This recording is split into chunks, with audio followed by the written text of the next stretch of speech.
Piles clinic Lucknow. नमस्ते दोस्तों, आपका स्वागत है हमारे YouTube चैनल पर। आज हम बात करेंगे पाइल्स के दर्द और समस्याओं के बारे में, उनके कारण और समाधान के बारे में। पाइल्स एक ऐसी समस्या है कि जो रहा भी न जाए, सहा भी न जाए और कहा भी न जाए। तो ऐसी समस्या के बारे में जो हम चर्चा करने आए हैं, जिसके बारे में लोग बात करने से चाहते हैं, जिसको हिंदी में बवासीर कहते हैं, अर्श कहते हैं और पाइल्स कहा जाता है। पाइल्स की समस्या आप जानते हैं आप कि ये बहुत ही गंभीर समस्या है। लगभग 50 से 60% लोग पाइल्स की समस्या से जिंदगी में कभी न कभी ग्रसित होते हैं, लेकिन उनको मालूम ही नहीं चलता।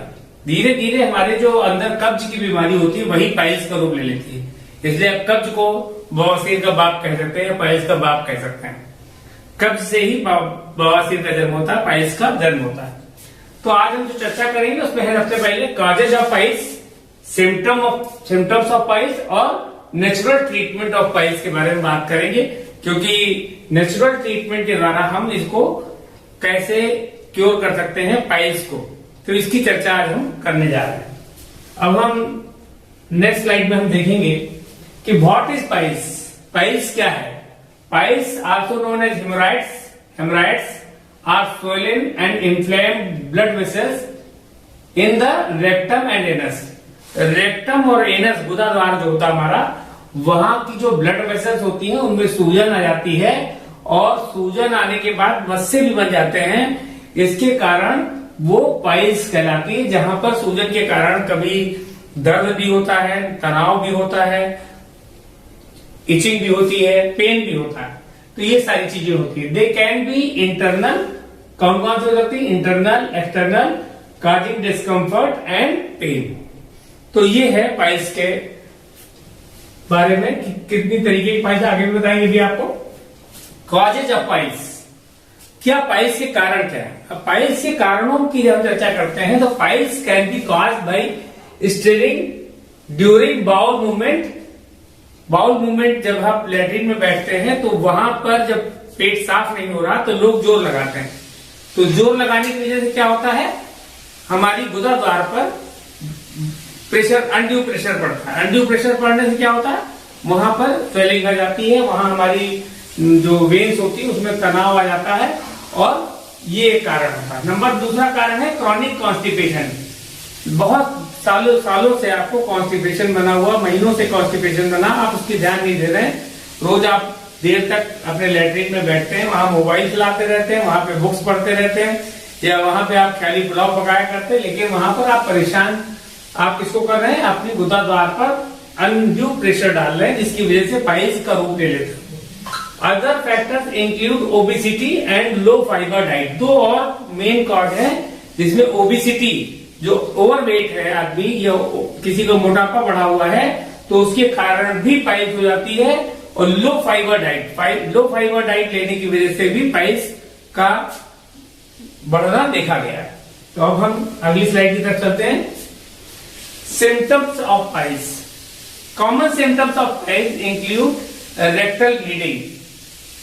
होता क्या है? पाइल्स के जो मस्से बन जाते हैं, जो हमारे मल निकल कर आता है गुदाद्वार से होकर, उसके बीच में अगर मस्से होते हैं या वेन्स बहुत तनाव में होती है तो उसके कारण रप्चर हो जाती है। तो रप्चर होने के कारण ब्लीडिंग होती है, रेक्टल ब्लीडिंग। उस रेक्टल ब्लीडिंग एक इसका लक्षण है। इचिंग, खुजलाहट होती है, जलन होती है और इन्फ्लेमेशन एंड पेन, दर्द भी होता है और सूजन भी होती है। तो ये डिस्कम्फर्ट ड्यूरिंग बाउल मूवमेंट। और जब आप मोशन के लिए जाते हैं, जब आप पॉटी करने जाते हैं तो आपको बाउल मूवमेंट में उस समय डिस्कम्फर्ट, मतलब बहुत परेशानी होती है और उस परेशानी के कारण आपको बहुत जोर लगाना पड़ता है। अब टाइप्स ऑफ पाइल्स पे आते हैं हम लोग। टाइप्स ऑफ पाइल्स में इंटरनल पाइल्स, जब गुदाद्वार के अंदर जो जहां से मल होकर गुजरता है, इंटरनल एनल इंस्पेक्टर होता है और एक्सटर्नल एनल इंस्पेक्टर होता है। तो इंटरनल एनल इंस्पेक्टर के पास जब मस्से निकल आते हैं तब इसको हम लोग इंटरनल पाइल्स कहते हैं। और inside the rectum and usually painless, इसमें जनरली दर्द नहीं होता बट में लीड टू ब्लीडिंग, लेकिन इसके कारण जो है वो ब्लीडिंग हो सकती है। फिर दूसरी है external piles. Formation of haemorrhoids का जो हम चित्र देख रहे हैं, इसमें आप देख सकते हैं कि इंटरनल एनल स्फिंक्टर दिखाया गया है, एक्सटर्नल एनल स्फिंक्टर दिखाया गया है, इंटरनल हेमराइड्स जो अंदर की तरफ ये आपको मस्से दिख रहे हैं, और पेप्टिनेट लाइन जो है वहां पर भी मस्से आप देख सकते हैं लटके हुए, ये जो बीच में आपको दिख रहे हैं। और एंडोडर्म है, वहां पे सूजन है, और पेरिनियल ब्लड वेसल्स में भी सूजन दिखाई जा रही है। तो इस तरीके से प्रोलैप्सिंग इंटरनल हेमराइड जो है ये बाहर की तरफ निकल आते हैं। तो इस तरीके से इंटरनल और एक्सटर्नल दोनों हेमराइड आपको दिख रहे हैं। These develop under the skin around the anus, हमारे गुदा द्वार के अंदर की तरफ स्किन के पास जो है वो निकल आते हैं, ये जो मस्से बाहर निकल आते हैं। Specially when sitting and during bowel और ड्यूरिंग बाउल मूवमेंट्स, मतलब ज्यादा देर तक प्रोलॉन्ग सेटिंग जब वो करते हैं, आप पॉट पे बहुत देर समय तक बैठते हैं तो ये हो जाता है, मस्से बाहर भी आ जाते हैं। अब ये एक दूसरा जो है थ्रोम्बोज्ड पाइल्स जो है, इसमें क्या है, ये मसल्स के अंदर मस्सा बन जाता है और हेमराइड बन जाता है। When blood pools in an external haemorrhoid and forms a clot बन जाता है, it lead to thrombosed haemorrhoid causing severe pain. इसकी वजह से बहुत ज्यादा दर्द होता है, क्योंकि ये मसल के अंदर कह सकते हैं अंदर का फोड़ा जैसे होता है, उस तरीके से ये बन जाता है थ्रोम्बोज्ड पाइल्स। अब नेक्स्ट है रिस्क फैक्टर्स क्या है, उसके बारे में हम लोग चर्चा करते हैं। तो डाइटरी हैबिट्स जो है उसमें सबसे बड़ा कारण है risk factor, low fibre diets and इनएडिक्वेट food intake, पानी कम पीना और लो फाइबर डाइट लेना, ये सबसे ज्यादा कारक माना गया है हमारे पाइल्स का। नेक्स्ट स्लाइड पे हम लोग आ रहे हैं, लाइफ स्टाइल फैक्टर। आजकल क्या है कि ऑफिसेज में लोगों को बहुत लंबे समय तक बैठना होता है, दुकान पर कोई बैठता है उसको लंबे समय तक बैठना होता है, 8-8 10-10 घंटे तक लगातार बैठना होता है। कोई ओवरवेट है, इस कारण से उसको बैठता है देर तक। तो इन सब कारणों से लोगों के गुदा द्वार पे जोर पड़ता है और जिसकी वजह से पाइल्स जन्म ले लेता है। तो ये जो व्यायाम रहित हमारा जीवन शैली है, जिसकी वजह से हम एक जगह पर लगातार बैठते हैं और उसकी वजह से बाद में हमको पाइल्स में कन्वर्ट हो जाता है। तो इसमें बहुत सारे ऐसे लोग जिनको बैठकर देर तक काम करना पड़ता है, टीचर्स भी हो सकते हैं, प्रोफेसर्स भी हो सकते हैं, इसमें इवन पुलिस विभाग में भी लोगों को हो जाता है बहुत, जो लोग बैठने का काम करते हैं, लिखने पढ़ने का काम करते हैं, जो हलवाई का काम करते हैं उन लोगों को हो जाता है, डॉक्टर्स को हो जाता है जो बहुत देर देर तक जिनको क्लिनिक में बैठना पड़ता है। तो ये बहुत लाइफ स्टाइल इसमें हमारी जिम्मेदार है। प्रेगनेंसी के दौरान महिलाओं को पाइल्स की समस्या अक्सर देखी जाती है। ये प्रेशर जो है एक्सर्ट करता है जब ग्रोइंग चाइल्ड होता है यूटेरस के अंदर, तो ये ग्रोइंग यूटेरस जो होता है on the pelvic veins can lead to the development of piles in the pregnant women. तो ये महिलाओं में प्रेगनेंसी के दौरान पाइल्स की समस्या देखी गई है। नेक्स्ट देखते हैं कि सीकिंग मेडिकल एडवाइस। बहुत जरूरी है कि हम समय पर मेडिकल एडवाइस लें, कंसल्ट करें डॉक्टर से, आयुर्वेदिक डॉक्टर से कंसल्ट करें। और if you experience persistent rectal bleeding, अगर आपको बार बार ब्लीडिंग हो रही है, लगातार हो रही है, दर्द है, डिस्कम्फर्ट है, आपको आराम नहीं मिल रहा है, तो आपको जरूरी है कि आप किसी डॉक्टर को पास जाएं और इसका नियमित रूप से ढंग से उपचार कराएं, इसको अनदेखा ना करें। तो अनदेखा अगर आप करेंगे तो ये पाइल्स जो है वो परेशानी का कारण बन सकती है। अब नेक्स्ट स्लाइड हम लोग देखते हैं, डायग्नोस्टिक प्रोसीजर्स। डायग्नोस्टिक प्रोसीजर्स में डॉक्टर जो है डायग्नोस्टिक प्रोसीजर्स में डॉक्टर में परफॉर्म ए फिजिकल एग्जामिनेशन। वो देखता है पाइल्स को गुदा द्वार के पास जाके कि क्या सूजन है, कितनी सूजन है। इसके लिए जो इसके लिए प्रशिक्षित डॉक्टर्स अलग होते हैं और वो उन्हीं को ये नॉलेज होती है कि कैसे इसको देखना है, कैसे इसका इलाज करना है। और डिजिटल रेक्टल एग्जामिनेशन भी उसका कराया जा सकता है, या सिग्मोइडोस्कोपी होती है to diagnose and assess the severity of piles की सीवियरिटी को चेक करने के लिए ये टेस्ट हो सकते हैं आपके। नेक्स्ट स्लाइड में हम देखते हैं कि ट्रीटमेंट और ऑप्शंस क्या क्या है। Medical professionals can recommend lifestyle changes. सबसे जरूरी है कि अपनी लाइफ स्टाइल को बदलें, अपने खान पान को बदलें, अपने में जीवन शैली में एक्सरसाइज को जोड़ें। कुछ आवश्यक दवाएं हो सकती हैं आपको लेनी पड़े, और procedure such as rubber band ligation और स्क्लेरोथेरेपी फॉर पाइल्स मैनेजमेंट। तो ये अंग्रेजी जो एलोपैथी विधि है उसके अंतर्गत ये देखा जाता है। इसी को आयुर्वेदिक मेथड में इसको क्षार सूत्र के द्वारा हम लोग इलाज करते हैं।